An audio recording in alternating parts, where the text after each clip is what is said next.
संग्रामपुर कहकर एक गांव में गरिमा नामक एक गरीब अकेली महिला रहती है, जो गांव में बहुत ही स्वादिष्ट मैगी नूडल्स बेचा करती है। गांव के सभी लोग बड़े ही चाव से उसके हाथों की मैगी खाया करते हैं। क्या बात है, इतने स्वादिष्ट मैगी नूडल्स मैंने अपने जीवन में कभी नहीं खाए हैं। इनमें मैगी मसाला नहीं, कोई अलग सा जादुई मसाला ही मिलाया गया है, जिस कारण इनका स्वाद इतना उम्दा है। क्यों गरिमा बहन? जी नहीं भाई साहब, मैंने कोई जादुई मसाला नहीं बनाया है। मेरे मैगी नूडल्स बनाने का तरीका थोड़ा सा अलग और हटके है, जो कि एकदम खुफिया है, और वो मैं किसी को नहीं बताने वाली। कोई बात नहीं, हम आपके ठेले पर हर रोज ऐसे ही मैगी खाने आया करेंगे। आप बेफिक्र रहिए। जी ठीक है। दिन हो या रात, गरिमा के ठेले पर हर समय ग्राहकों का आना जाना लगा ही रहता है। उस गांव का सरपंच विक्रम सिंह एक घमंडी और क्रूर आदमी होता है। एक रोज जब उसका बिगड़ैल भाई युवराज सिंह गांव में कुछ दिन रहने आता है, तभी भाई अब जब मैं आ गया हूँ तो आपने कोई पार्टी शार्टी का प्रबंध नहीं किया क्या? अरे छोटे, सारी तैयारी कर रखी है। अब मेरे दोस्त भी आ रहे हैं और फिर हम सारे मिलकर पार्टी करेंगे। हैं? पार्टी की जान तो तू है। अब जब तू आ गया है तो महफिल में रौनक आएगी, रौनक। हमका पीणी है, हमका पीणी है। कुछ देर बाद सरपंच के दोस्त आते हैं और फिर सभी एक साथ मिलकर पार्टी करते हैं। अगले दिन युवराज और विक्रम दोनों भाई गांव में घूम रहे होते हैं। तभी वहाँ पर युवराज की नजर गरिमा पर पड़ती है और वो बस उसे देखते ही रह जाता है। अरे वाह, इतनी ज्यादा खूबसूरत लड़की मैंने आज तक नहीं देखी भाई। ये लड़की देखो। क्या छोटे है? अरे तू ठहरा हमारा भाई, इस गांव के सरपंच का भाई, और तुझे ये 2 कौड़ी की मैगी नूडल्स वाली पसंद आई है। जो भी हो भाई, लेकिन लड़की है बड़ी सुंदर। मैं जाकर बात जरूर करूंगा। दोपहर का समय होने के कारण ठेले पर उस वक्त कोई नहीं होता सिवाय गरिमा के। अरे वाह, क्या खुशबू है मैगी नूडल्स की। भाई मजा ही आ गया कती। जब खुशबू ही इतनी बेहतरीन है तो स्वाद कैसा होगा? यूं सही कहा ना? जी भाई साहब। अरे रे रे, मैं तुम्हारा भाईजान बनने नहीं, पति बनने आया हूँ। पहली नजर वाला प्यार हो गया तुमसे। चलो अब हमारे साथ प्यार चालो। क्या? ये आप क्या कह रहे हैं?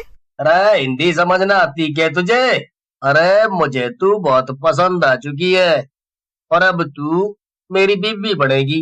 नहीं नहीं नहीं, ये नहीं हो सकता। मुझे मना करने वाली तू होती कौन है रे? तू जानती भी है कि मैं कौन हूँ? देखिए, आप होंगे किसी के भी भाई, लेकिन मैं आपसे शादी नहीं कर सकती। मैं कोई ऐरी गैरी लड़की नहीं हूँ, इसलिए चले जाइए आप यहाँ से। के कहा? तेरी इतनी हिम्मत, तू मुझसे जुबान लड़ाकर बात करेगी?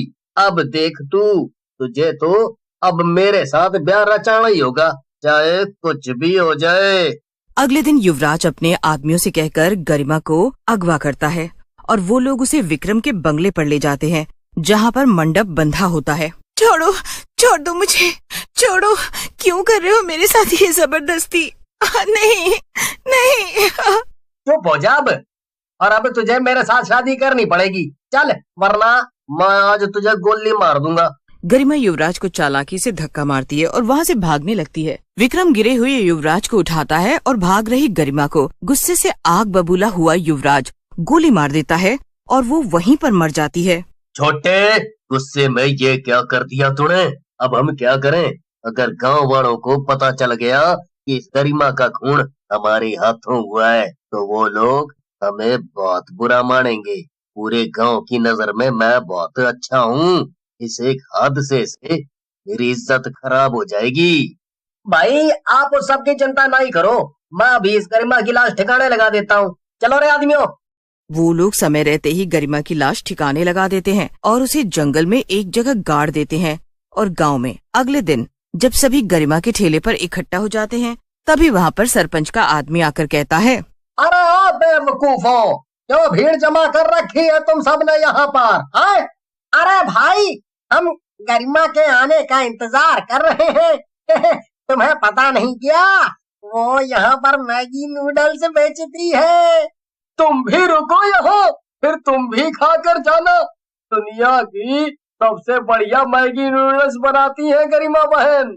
अरे जिस गरिमा का तुम सब इंतजार कर रहे हो, उसे सरपंच साहब ने इस गांव से निकलवा दिया है, वो भी रातों रात।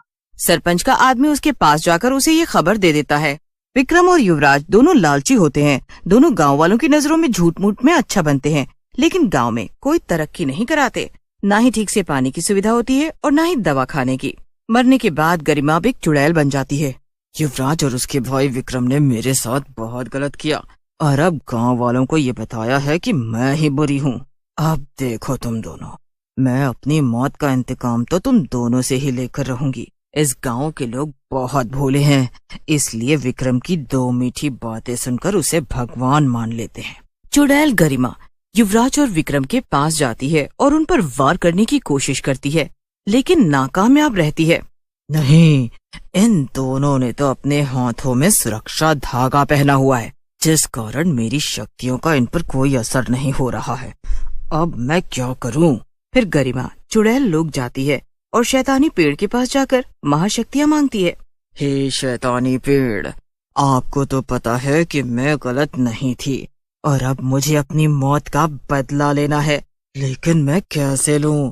गरिमा, महाशैतानी शक्तियां प्राप्त करने के लिए तुम्हें 50 इंसानों की बलि चढ़ानी होगी, वो भी आने वाली अमावस की रात के पहले। 50 इंसानों की बलि? नहीं नहीं शैतानी पेड़, मैं ये गुनाह नहीं कर सकती। मैं बेकसूर लोगों के साथ गलत नहीं कर सकती। मैं उन्हें नहीं मार सकती जिन्होंने मेरे साथ कुछ गलत नहीं किया है। मुझे बस उस सरपंच विक्रम, उसके भाई युवराज और उनके आदमियों का खात्मा करना है, खात्मा।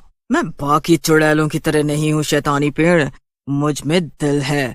गांव वालों ने मेरा कुछ नहीं बिगाड़ा है। अगर तुम अच्छाई की मूरत बनकर रहना चाहती हो तो फिर तुम कभी भी अपने कातिलों को मार नहीं पाओगी। अपने कातिलों का अंत करना है ना तुम्हें? हाँ करना है, पर किसी और को तकलीफ पहुंचाकर नहीं शैतानी पेड़। गरिमा वहाँ से चली जाती है। वो गांव के मंदिर के बाहर खड़ी होती है, क्योंकि एक चुड़ैल होने के कारण वो मंदिर के भीतर नहीं जा पाती। भगवान जी, मेरा क्या कसूर था? मैं ईमानदारी से पूरी मेहनत से मैगी नूडल्स बेचा करती थी, लेकिन उन दोनों मूर्ख आदमियों ने मुझे मार डाला। युवराज ने मुझसे जबरदस्ती शादी करने का प्रस्ताव रखा। मेरे साथ इतना अन्याय हुआ और आपने ये सब होने दिया। ये आपने सही नहीं किया भगवान जी। गरिमा रो ही रही होती है कि तभी मंदिर में से एक अलौकिक रोशनी उजागर होती है और वो सीधे गरिमा के ऊपर जाकर गिरती है, जिसे देखकर गरिमा आश्चर्यचकित हो जाती है। तभी अचानक से गरिमा एक इंसान में बदल जाती है और उसके पास अब दैविक शक्तियां आ चुकी थी। आपका बहुत बहुत धन्यवाद भगवान जी। मैं जानती हूँ आप अपने भक्तों के साथ कभी कुछ गलत नहीं होने दे सकते। गरिमा गांव में जाती है, जहाँ पर युवराज और विक्रम दोनों भाई लोगों की नजरों में अच्छा बनने के लिए उन्हें भाषण दे रहे होते हैं। अब तू क्या, कोई भी मेरा बाल बांका नहीं कर सकता, क्योंकि मुझे स्वयं भगवान जी ने चुड़ैल से इंसान बनाया है और साथ ही दैविक शक्तियां भी दी हैं। अब तुम दोनों का खेल खत्म। तुम दोनों ने न सिर्फ मेरे साथ अन्याय किया है, बल्कि पूरे गांव के पैसे खाकर तुम सब उनके साथ भी अन्याय कर रहे हो, झूठे वादे और दिलासे देकर। गांव वालों, अब इन दोनों को छोड़ो मत। इन दोनों को इनके किए की सजा हमें देनी ही होगी। गांव वाले एक साथ मिलकर विक्रम और युवराज को खूब मारते हैं और गरिमा उन्हें और उनके आदमियों को अपनी शक्तियों से मार देती है। इसी के साथ उसका बदला पूरा हो जाता है और उस दिन के बाद वो गांव में फिर से मैगी नूडल्स बेचती है। इस तरह अब गरिमा सबके दिलों में जगह बना लेती है और अंत में बुराई पर अच्छाई की ही जीत होती है।